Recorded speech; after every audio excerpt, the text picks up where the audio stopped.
Kareena please don't mind. நேரடியா நான் விஷயத்துக்கு வரேன். அக்ஷய் கிருத்திகாக்கு துரோகம் பண்றான்னு பிரீதா அவன் மேல பழிய போட்டிருக்கா. என்ன? அக்ஷயா என்னோட மகளை ஏமாத்துறானா? இல்ல, அக்ஷய் கிருத்திகாவை ரொம்பவே காதலிக்கிறான். அவன் கண்டிப்பா அவளை ஏமாத்தவே மாட்டான். எக்ஸாக்ட்லி. ஆனா அக்ஷய் இந்த விஷயத்த நிரூபிச்சுட்டான். அவன் கிருத்திகாக்கு துரோகம் பண்ணலன்னு சொல்லிட்டான். இன்னும் சொல்ல போனா பிரீதாவோட பிரஷர்னாலதான் இதை நிரூபிக்க வேண்டியதாயிடுச்சு. சி கரீனா, நீயும் ஒரு பொண்ணுக்கு அம்மா, நானும் தான். உன்னால முடிஞ்சா பிரீதாவை உடனே தடுத்து நிறுத்து. நடந்ததை எப்படியோ சமாளிச்சாச்சு. இன்னைக்கு அக்ஷய் மேல பழிய போட்டா நானா நாளைக்கு யார் மேல எப்படி பழிய போடுவானே தெரியாது. இந்த கல்யாணங்கிற விஷயம் ரொம்ப நாசுக்கான விஷயம். ஒரு முறை விரிசல் விழுந்துட்டா அதை சரி பண்ணவே முடியாது. And trust me, really don't want ஃபியூச்சர்ல கிருத்திகாக்கு இந்த பிரச்சனை இருக்கக்கூடாது. இருக்காதா? எப்பவுமே இருக்காதா? இதுல என் மகளும் வருங்கால மருமகனும் சம்பந்தப்பட்டிருக்காங்க. இதுல அவங்க லைஃபும் அவங்க கல்யாணமும் அடங்கிருக்கு. யாராலையும் அவங்க லைஃபையும் அவங்க கல்யாணத்தையும் ஸ்பாயில் பண்ண முடியாதா? நான் அவங்கள பண்ணவே விட மாட்டேன். பிரீதா அவளோட வேலைய பண்ண ஆரம்பிச்சிட்டாளா, நான் அந்த பொண்ணை தடுத்தே ஆகணும்.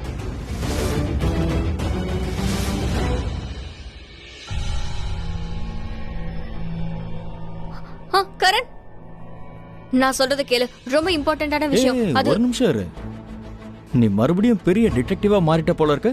இங்க பாரு, நீ என்ன கிண்டல் பண்ணாத. நான் சொல்றது கொஞ்சம் கேளு. அது அப்புறம் ரொம்ப லேட் ஆயிரும். நான் அந்த பொண்ணு பாத்துட்டேன். மறுபடியும் ஆரம்பிச்சிட்டியா? இங்க பாரு, நான் ஒண்ணு போய் சொல்லல. நீ நான் சொல்றத கவனமா கேளு. It's serious. அதான் அக்ஷயோட இருந்த அந்த பொண்ணு யாரோ, அது அவங்க ஃப்ரெண்டா கூட இருக்கலாம், விட்டுடு. ஆனா அவ பின் கேட் வழியா போயிருக்கா. இப்போ நீயே சொல்லு, ஒருவேளை அந்த பொண்ணு அக்ஷய் அண்ட் கிருத்திகாவோட ஃப்ரெண்டா இருந்தா ஏன் இப்படி எல்லாம் போகணும்? அது மட்டும் இல்ல, நான் அந்த கெஸ்ட் ரூமுக்கு போனேன். அங்க நான் என்ன பார்த்தேன் தெரியுமா? ஜன்னல்ல கர்டைன் தொங்கிட்டு இருந்துச்சு. தப்பிச்சோட யூஸ் பண்ணுவாங்கல்ல, அந்த மாதிரி. அக்ஷய் ருச்சிகாவை ஜன்னல் வழியா தப்பிக்க வச்சிருக்கான். ஒருவேளை ஃப்ரெண்டுனா ஜன்னல் வழியா போகிறதுக்கு என்ன அவசியம்? அவ ஓடி போறத நீ பாத்தியா? பாக்கல. நானும் பாக்கல. கர்டன் முன்னாடியும் இருந்திருக்கலாம். ஜன்னல் வழியா தப்பிக்கிறத பாக்கல, ஆனா பேக்கெட் வழியா போனதை நான் பார்த்தேன். அதோட அக்ஷய் கிட்ட கேட்கும் போது அந்த அக்ஷய் முதல்ல எதுவுமே தெரியாதுன்னு மறுத்தான். அவன் பாட்டுக்கு ட்ரிங்க்ஸ பத்தி பேச ஆரம்பிச்சான். அதுக்கப்புறம் தான் அவன் அக்செப்டே பண்ணான். ஆமா, இன்னொரு பொண்ணு இருந்தான்னு. அதுக்கப்புறம் அவன் என்னோட ஃப்ரெண்டு, ஒரு மியூச்சுவல் ஃப்ரெண்டு அப்படின்லாம் அவன் சொன்னான். ஒருவேளை அவங்க ஃப்ரெண்ட்ஸா இருந்தாலும் எதுக்கு பேக்கெட் வழியா போகணும்? அதுவும் பாயிண்ட் தான். பிரீதா, நான் தெரியாம தான் கேக்குறேன். நீ என்ன துப்பறியறதுல டிப்ளமா வாங்கிருக்கியா? நான் தான் சொல்றேன்ல, ஒருவேளை கர்டன் விழுந்திருக்கலாம். நீயும் அவ தப்பிக்கிறத பாக்கல, நானும் அவ தப்பிக்கிறத பாக்கல. ரைட்? End of discussion. எதுக்கு அப்ப முன்கேட் வழியா போகல, பின்வாசல் வழியா போகணும்? அது அவன் இந்த வீட்டுக்கு புதுசு, ஃபர்ஸ்ட் டைம் வந்திருக்கா, வழி தெரியாம இருந்திருக்கலாம். காரணம் எதுவும் வேணா இருக்கலாம்ல. Preetha please, Akshay is a good guy, he is a good man. Krithika அவன் கூட சந்தோஷமா இருப்பா. பிரீதா, இன்னும் நீ கிருத்திகாவை நினைச்சு ரொம்ப ஒரீடா இருக்க. ஆனா எல்லாம் சரியாயிடும், அவ சந்தோஷமா இருப்பா. சரியா? இனிமே இதை பத்தி எதுவுமே பேச வேண்டாம். சொல்லுங்க அத்தை. வா, அத்தை கீழே கூப்பிடுறாங்க.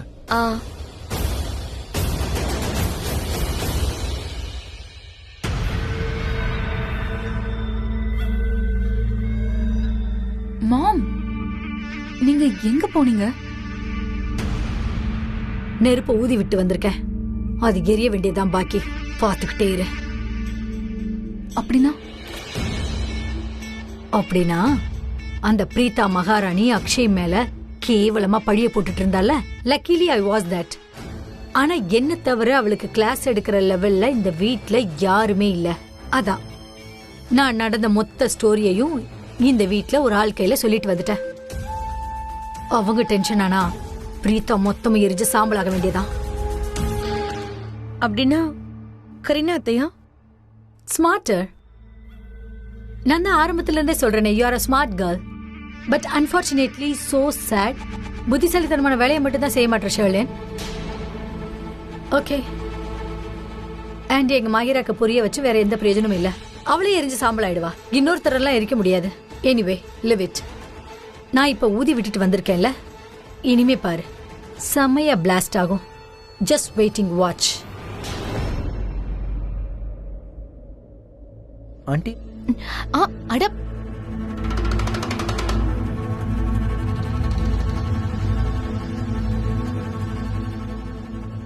ஷர்லின், உன்னுடைய மாம் ஒரு பெரிய மெலோ டிராமா மிஸ் பண்ணிட்டாங்க.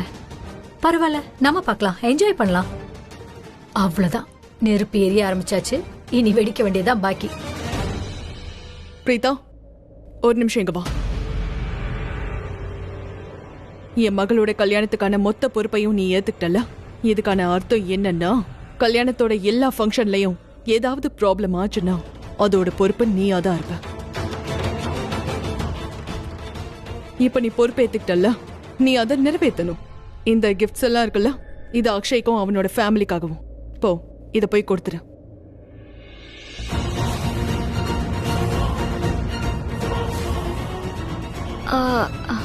ஓகே கரீனா. இன்னொரு விஷயம், என் மகளுக்கு கல்யாணம் பண்ணி வைக்கிறது என் வாழ்க்கையோட ரொம்ப பெரிய கனவு. I hope you understand that. எனக்கு தெரியும். போ. கிரீஷனா வாங்க. ரமணா ஆண்டி, நீங்க பெருசா டயலாக் எல்லாம் பேசுனீங்கல்ல, நெருப்ப வச்சுட்டு வந்திருக்கேன், பிளாஸ்ட் ஆக போகுது, அப்படி எதுவும் ஆகல. ஃபிளாப் ஷோ ஆயிடுச்சு. அங்க பாருங்க, அங்க எல்லாரும் சந்தோஷமா இருக்காங்க. பிரீதா அக்ஷய் ஃபேமிலிக்கு gift கொடுக்கறா, நல்ல மருமக மாதிரி நடந்துக்கிறா. நானும் இப்ப அங்க போகணும்னு நினைக்கிறேன். ஏன்னா எனக்கு கல்யாணம் ஆயிடுச்சு. நான் இந்த வீட்டு family member. So I have to be there.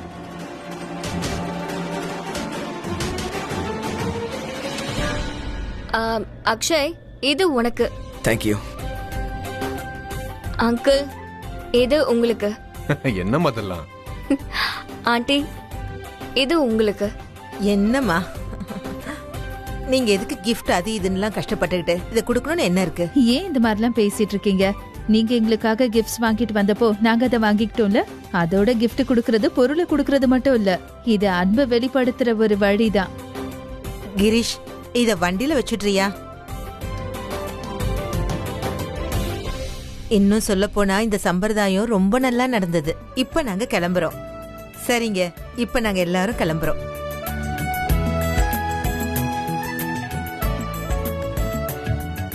வரங்க. நல்லா இருப்பா.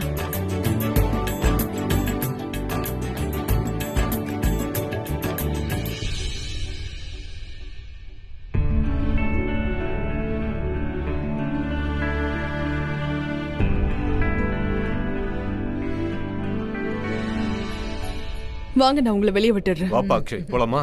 போலாம்.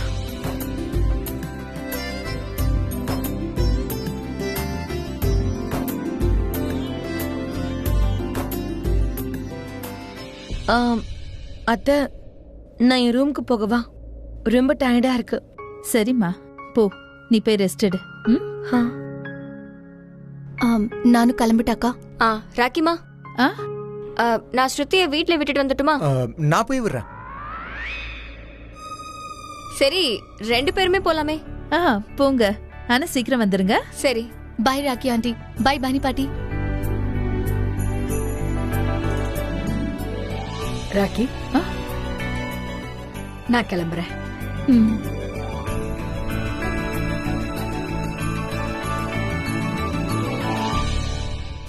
எல்லாருமே கிளம்புறாங்க. இப்ப மாஹிராவும் கிளம்புறதுதான் நல்லது. இவன் நிச்சயமா இந்த வீட்டுல இருக்க கூடாது. பாவம் பிரீதா இந்த வீட்டோட கௌரவத்துக்காக மஹிராவை பொறுத்துக்கிட்டு இருக்கா. ஆனா மஹிரா, அவளுக்கு கொஞ்சம் கூட அறிவே இல்லை. இனிமே அவ இங்க இருக்க வேண்டிய அவசியமே இல்லை. பிரீதா நிஜமாவே ரொம்ப புத்திசாலி. அக்ஷயோட அம்மா ரொம்ப சரியா சொன்னாங்க. எல்லாம் என் அதிர்ஷ்டம் தான். அதனாலதான் பிரீதா மாதிரி மருமக கிடைச்சிருக்கா. நிஜமாவா? ஆமா ஜானகி ஆண்டி, முதல்ல நான் தான் தப்பா யோசிக்கிறேன்னு எனக்கு கூட தோணுச்சு. அக்ஷய் நிஜமாவே நல்ல பையன்னு நினைச்சேன். நான் அவனோட போனை நான் திருடல. அவனோட போன் எனக்கு கிடைச்சதுமா. அதுக்கப்புறம் நான் எவ்வளவோ ட்ரை பண்ணி அந்த பாஸ்வேர்டை கண்டுபிடிச்சிட்டேன். ஆமா ஆண்டி, அதுல இருக்கிற மெசேஜஸ் இருக்கு.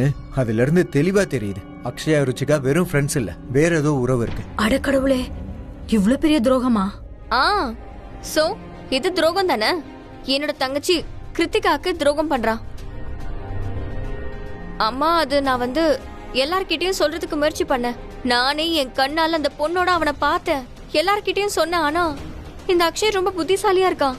அவன் எல்லாருக்கும் முன்னாடி ஸ்டோரி அப்படியே மாத்திட்டான். யாருக்குமே அவன் மேல சந்தேகமே வரல. அதுக்கப்புறம் நான் கரண் கிட்டயும் பேச முயற்சி பண்ணேன். நான் கரணை தனியா கூட்டிட்டு போய் சொன்னேன். கரண் அது நான் என் கண்ணால பார்த்தேன். அக்ஷய் சரியில்லை, ஆனா கரண் என்னோட பேச்சு கேட்கவே இல்ல. உன் மண்டையில ஏதாவது தப்பான எண்ணம் இருந்தா தூக்கி போட்டு அக்ஷய் ரொம்ப நல்லவன்னு சொன்னான். அப்பாடா, எப்படி எல்லாம் இம்ப்ரெஷன் கிரியேட் பண்ண தெரியுமா? மா, என்னாச்சு? ஏன் எதுவும் சொல்ல மாட்டேங்கிறீங்க? என்ன சொல்றது? நீ போன தடவை இங்க வந்தப்போ அந்த அக்ஷய் ரொம்ப கெட்டவன்னு சொன்னல, அப்ப நான் உங்ககிட்ட என்ன சொன்னேன்? அந்த அக்ஷய் ரொம்ப கெட்டவன்னு என்கிட்ட சொன்ன. இப்ப நீ என்ன சொல்ற? இன்னும் முழுசா அவனை நம்ப முடியலன்னு சொல்ற. இப்ப என்ன ஆச்சுன்னு பாத்தியா? அதாவது முழுசா அவன் கெட்டவன் நம்மளுக்கு தெரியற வரைக்கும், அதை நாம உறுதிப்படுத்துற வரைக்கும் நீ எந்த முடிவும் எடுக்காதன்னு சொன்னல. ஒருவேளை அப்படி உனக்கு ஏதாவது ஆதாரம் கிடைச்சதுன்னு சொன்னா கிருத்திகா கிட்டதான் பேசுன்னு சொன்ன. ஆமாம்மா, நீங்க என்ன சொன்னீங்களோ அதைத்தானம்மா நான் செஞ்சேன். சரி, அதெல்லாம் விடு. இப்ப நான் சொல்றத கேளு. நீங்க எதுவும் செய்ய வேண்டிய அவசியமே இல்லை. அவசியம் இல்லைனா எதுக்கு தேவையில்லாம பிரீதா இப்படி அடிக்கடி முயற்சி பண்ணிக்கிட்டு இருக்கணும்? அந்த வீட்டுல வேற யாருமே கிடையாதா? அவளுக்கு நாங்க எந்த உறவுமே கிடையாதா? நீ அவளுடைய அண்ணி, அது மட்டும் இல்ல ஃப்ரெண்டு, அதுக்காக இதெல்லாம் செய்யற. அப்படியே செஞ்சாலும் அந்த வீட்டுல யார் உன்னை நம்ப போறாங்கன்னு சொல்ல பாக்கலாம். எல்லா ஆதாரத்தையும் திரட்டி உன் உயிரை கொடுத்து நீ போராடி அந்த அக்ஷய் தப்பானவன்னு நீ அவங்க எல்லார்கிட்டயும் சொல்லுவ, அவனை நிரூபிக்கணும்னு பாப்ப. ஆனா அங்க இருக்கிறவங்க யாரும் உன்னோட பேச்சு நம்ப மாட்டாங்க. அப்படி நம்பாதவங்க இருக்கிறவங்க கிட்ட நீ எதுக்காக இப்படி போராடணும்னு நினைக்கிற? இங்க பாரு பிரீதா, எவ்வளவு கஷ்டப்பட்டு நீ அந்த வீட்ல உன்னுடைய உறவை அந்த குடும்பத்துல இருக்கிறவங்களோட சேர்த்துக்கிறதுக்கு எவ்வளவு முயற்சி பண்ண. நீயே கொஞ்சம் கொஞ்சமா தான் அடி எடுத்து வச்சுக்கிட்டு இருக்க. எவ்வளவு முயற்சி பண்ணிருக்க. இப்பதான் நானே கொஞ்சம் நிம்மதியா இருக்க. நான் சத்தியமா சொல்றேன் பிரீதா, உன்னை கிருத்திகாவுக்காக நீ போராட வேண்டான்னு சொல்லல. ஆனா அப்படி போராடுறதுனால உனக்கு என்ன பலன் இருக்குன்னு தான் நான் கேக்குறேன். அவங்க எல்லாரும் ஒண்ணு சேர்ந்துக்குவாங்க, ஒன்னதான் குறை சொல்லுவாங்க. அப்ப உன்னால என்ன பண்ண முடியும் சொல்லு? எல்லாரும் சேர்ந்து உன்னை திட்டுவாங்க, எப்படி எல்லாம் பேசுவாங்கன்னு தெரியாது. நீ இதுக்கெல்லாம் தயாரா இருக்கியா? அவங்க பேசுறதெல்லாம் கேட்கறதுக்கு உனக்கு நெஞ்சில தைரியம் இருக்கா?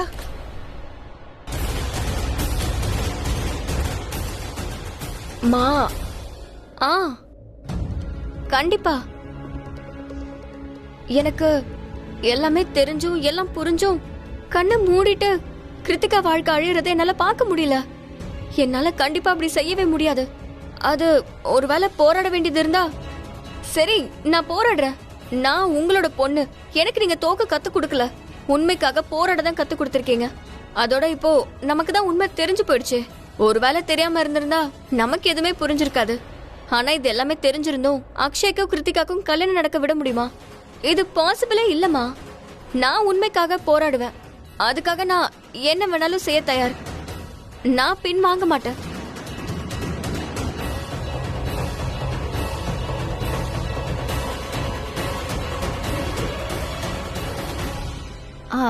அடா அக்கா, நீங்க டென்ஷன் ஆகாதீங்க. அம்மா என்ன சொல்ல வராங்கன்னு தெரியும்ல. அம்மா உங்களை டெஸ்ட் பண்ணிட்டு இருக்காங்க. நீங்க இப்படி சொன்னா நீங்க பின் வாங்குறீங்களா இல்லையான்னு உங்களை பாக்குறதுக்கு.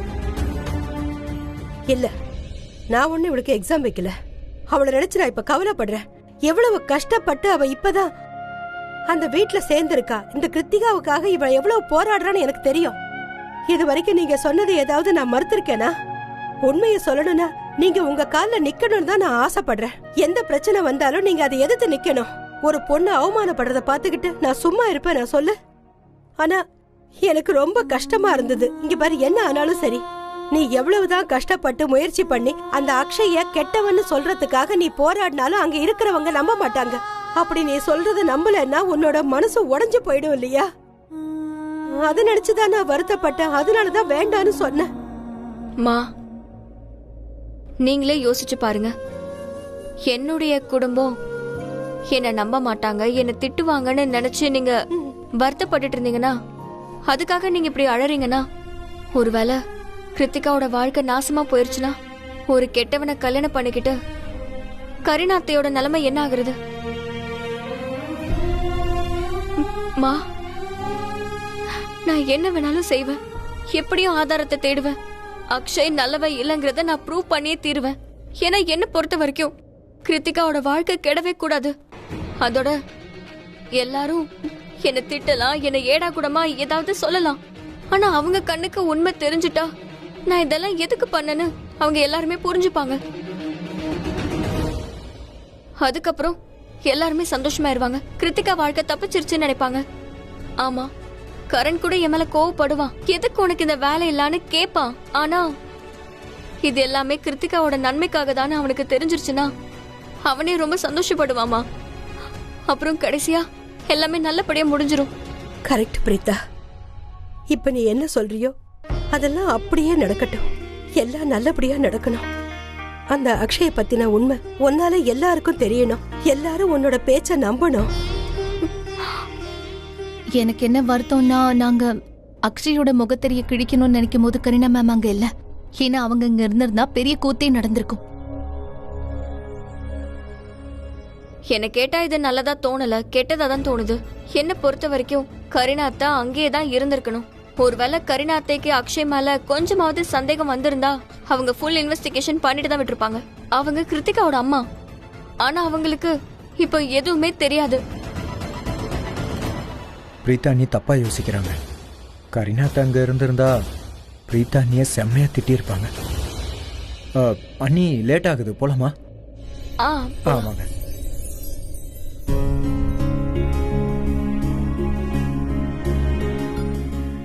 சந்தோஷமா இரு. சரிம்மா, பார்த்து போயிட்டு வா. வாங்க நீ.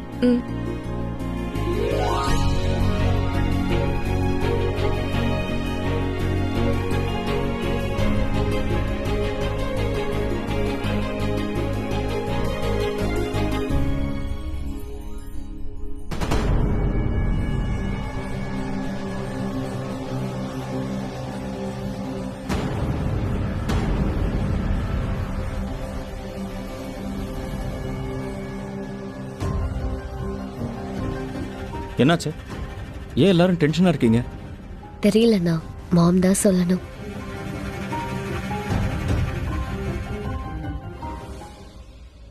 என்னாச்சு? பிரீதாக்கு ஃபோன் பண்ண. இன்னும் அவ வர எவ்வளவு நேரம் ஆகும்னு கேளு. ஓகே.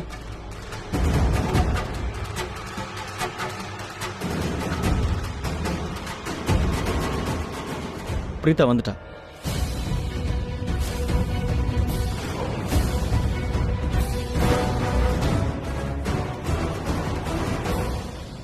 நீ எதுக்காக அக்ஷய் கிட்ட சாரி சொன்ன?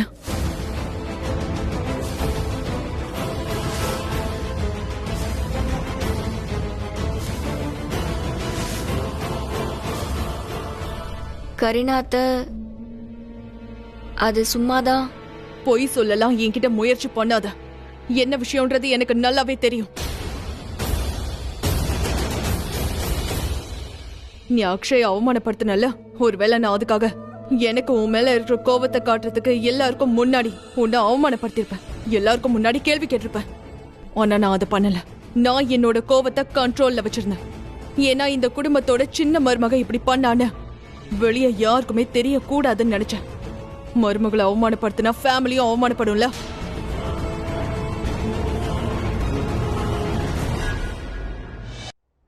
கரீனா அத்தை ஆக்சுவலி அது வந்து என்ன நடந்துச்சுன்னா, நானே என் கண்ணால பார்த்தேன். அது எவ்வளவு தைரியம் உனக்கு? அக்ஷய் மேல இவ்வளவு கேவலமான பழிய போட்டிருக்க. உன் மனசுல என்ன நினைச்சிட்டு இருக்க? அம்மா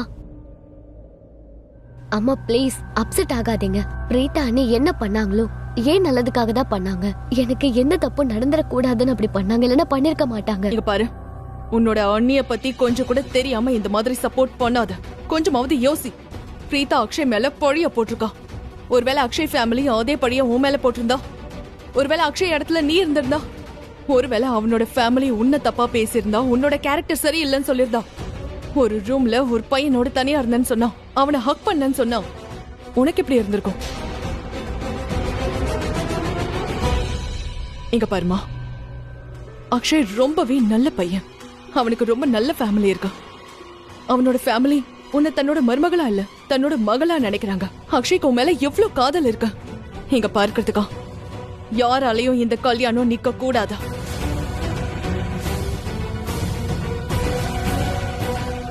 இங்க பாருங்க, நீங்க தேவையில்லாம சின்ன விஷயத்த பெருசா கேட்டிருக்கீங்க.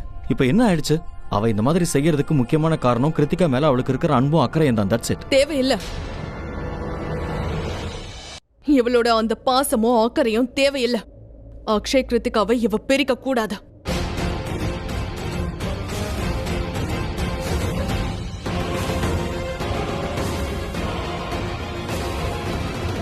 கரீனா இங்க பாரு, ஒரு முறை இவ என்ன சொல்றான்னு தான் கேள. மாம் ப்ளீஸ், நீங்க இந்த தடவை எதுவும் சொல்லாதீங்க. அது பிரீதா என்னன்னா, உன் மேல தப்பில்ல, உன்னோட வளர்ப்பு தான் சரியில்லை, உன்னோட கலாச்சாரம் சரியில்லை.